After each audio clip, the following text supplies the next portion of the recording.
Le championnat du monde de cyclisme sur route est aujourd'hui la course la plus prestigieuse qu'un coureur cycliste puisse remporter. Et c'est pourquoi, dans cette vidéo, nous allons retracer l'histoire de 2017 à 2020 d'un coureur français qui a eu une histoire particulière avec cette course, Julien Alaphilippe. Alaphilippe qui porte son accélération maintenant tout près du sommet. Il est sorti, il est parti, Julien Alaphilippe.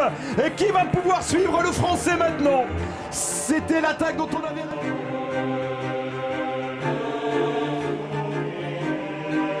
En 2017, après une saison très compliquée pour Julien Alaphilippe, due à son forfait sur ses deux gros objectifs de la saison, les classiques ardennaises et le Tour de France, le coureur français s'alignera pour la première fois de sa carrière sur les championnats du monde de cyclisme sur route, avec un parcours tracé autour de Bergen en Norvège qui correspondait parfaitement au style puncher-sprinter de Julien Alaphilippe. Et même s'il était loin d'être inconnu à ce moment-là, peu de spécialistes voyaient Julien Alaphilippe peser sur la course comme il le fera quelques années plus tard, mais c'est pourtant bien lui qui sortira du peloton à 10 km de l'arrivée pour tenter de remporter en solitaire le titre mondial. Le Français résistera jusqu'à 2 km de l'arrivée où, repris par le peloton, il jouera à nouveau sa chance dans le sprint et terminera 10ème en ayant totalement dynamité le final. Alexander Kristoff toujours en tête avec Peter Sagan qui débouche. Peter Sagan, Kristoff, c'est Peter Sagan qui s'impose.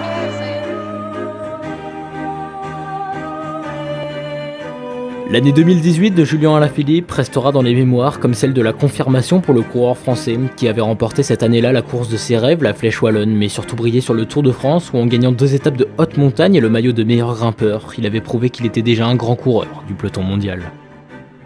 Et après l'annonce du parcours de ce championnat du monde 2018, un tracé extrêmement montagneux dans les rues d'Innsbruck avec pas moins de 5000 mètres de dénivelé positif et surtout une ascension finale avec des pentes à plus de 20%, c'était bien Julien Alaphilippe qui était annoncé comme grand favori déjà pour décrocher le titre mondial. Mais dans les terribles pourcentages de l'ascension finale, lorsque le train bleu-blanc-rouge de Thibaut Pinot et Romain Bardet avait accéléré le rythme, panne de jambes pour Julien Alaphilippe, le leader français souffrant de crampes ne sera pas en mesure de jouer sa chance dans le final et terminera 8ème de ces championnats du monde à 43 secondes du vainqueur, Alejandro Valverde.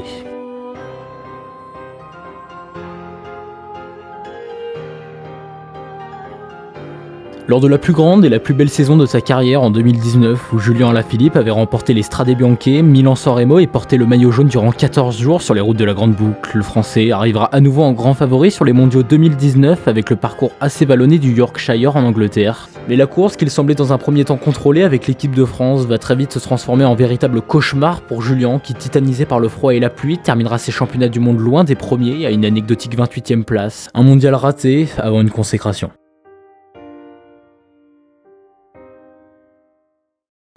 Nous sommes le 27 septembre 2020, au départ des championnats du monde de cyclisme sur route en Italie, à Imola, où a été tracé le parcours autour du renommé circuit automobile. Et dans le bus de l'équipe de France, la stratégie est claire. Mettre Julien Alaphilippe sur orbite et dans les meilleures conditions au pied de l'ultime ascension du dernier tour de circuit. Et à 17 km de l'arrivée, alors que Michał Kwiatkowski lance ses hostilités dans la Cima Gallisterna, Julien Alaphilippe contre-attaque. Julien Alaphilippe qui porte son accélération maintenant tout près du sommet. Il est sorti, il est parti, Julien Alaphilippe. Et qui va pouvoir suivre le français maintenant? C'était l'attaque dont on avait rêvé, Julien Alaphilippe qui répond.